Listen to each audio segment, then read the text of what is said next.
मित्रांनो, तुम्हाला जर ऑर्गॅनिक केमिस्ट्री खूप जड जात असेल, कळायला सोपी जात नसेल आणि परीक्षा एक्झाम जवळ आलेली आहे आणि ऑर्गॅनिक केमिस्ट्रीच्या रिॲक्शन समजत नसतील, तर एकच गोष्ट तुम्ही करू शकता. ती म्हणजे तुम्ही काय करा, सुरुवातीला सर्व नॉमेनक्लेचर पक्के करून घ्या. सर्व चॅप्टरचे नॉमेनक्लेचर तुम्ही एकदा बघून घ्या. एकदा सर्व नॉमेनक्लेचर झाले की मग तुम्हाला ते सोपं व्हायला लागेल. नॉमेनक्लेचर येत नसतील तर मग रिॲक्शन कळत नाही आणि रिॲक्शन नाही कळाले की मग तुम्हाला डिप्रेशन यायला लागतं. सर्व रिॲक्शन तुम्ही घोकून पाठ करू शकत नाहीत.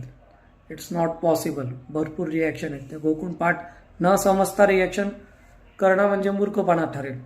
तुम्हाला जर रिॲक्शन करून घ्यायच्या असतील तर त्यासाठी तुम्हाला करावं लागेल नॉमेनक्लेचर. नॉमेनक्लेचर एकदा झालं की त्यानंतर हॅलोजन डेरिव्हेटिव्ह्ज ऑफ अल्केनच्या सर्व सबस्टिट्यूशन रिॲक्शन करायच्या. सबस्टिट्यूशन रिॲक्शन झाल्यानंतर अगदी सोप्या असलेल्या रिॲक्शन म्हणजे इलिमिनेशन रिॲक्शन तुम्ही करू शकता. सेझिफ रूल वगैरे बघून तुम्हाला त्या सोप्या जातील. त्या 11th पण झालेल्या आहेत.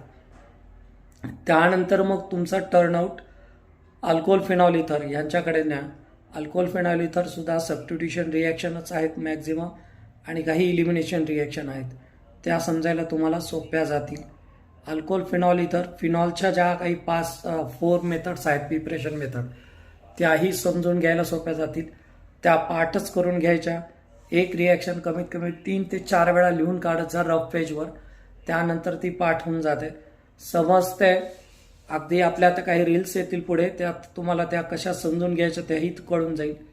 झालं हे फिनॉलबद्दल. अल्कोहोल फिनॉल इथरच्याही मोजून 3-4 रिॲक्शन आहेत, विलियमसन सिंथेसिस वगैरे वगैरे. तर ह्याही कंटिन्युअस इथरिफिकेशन ह्या तुम्ही करून घेतल्या तर हमखास या एक्झामला येतात. त्यांचे युजेस वगैरे बघितलं तेही तुम्हाला सोपे जातील. राहिला प्रश्न आता अमाइन्स आणि मग अल्डिहाइड कीटोन. ऑर्गॅनिकमध्ये अल्डिहाइड कीटोन हा थोडा वास्ट आहे आणि थोडा कॉम्प्लिकेटेड आहे, तर तो सर्वात शेवटी घ्यायचा. आधी मग अमाइन्स करून घ्या. अमाइन्स झाल्या, हे 3 चॅप्टर झाले की तुमचा कॉन्फिडन्स लेवल वाढेल. तुम्हाला रिॲक्शन समजायला लागतील आणि एकदा रिॲक्शन समजायला लागल्या की मग तुम्हाला पुढचं अल्डिहाइड कीटोन आणि कार्बोक्सिलिक ॲसिडच्याही रिॲक्शन अगदी काही सोप्या आहेत. काही थोड्या फारशा 1-2 रिॲक्शन आहेत की त्या समजून घ्याव्या लागतात. अल्टॉल कंडेन्सेशन असेल, कॅनिझारो असेल, काही रिडक्शन मेथड्स असतील, काही सबस्टिट्यूशन मेथड्स असतील. या 1-2च काही टाईपच्या रिॲक्शन आहेत ज्या समजून घ्याव्या लागतील. त्याचे व्हिडिओ सुद्धा मी तुम्हाला अपलोड करून पाठवेल. हे 4 चॅप्टर एकदा तुमचे झाले की तुमचं ऑर्गॅनिकचं टेन्शन निघून जातं. सो ऑर्गॅनिकची रिॲक्शन करण्याआधी तुम्ही ऑर्गॅनिकचे नॉमेनक्लेचर, ते म्हणजे IUPAC आणि कॉमन, हे दोन्ही नक्की करा. Okay, bye.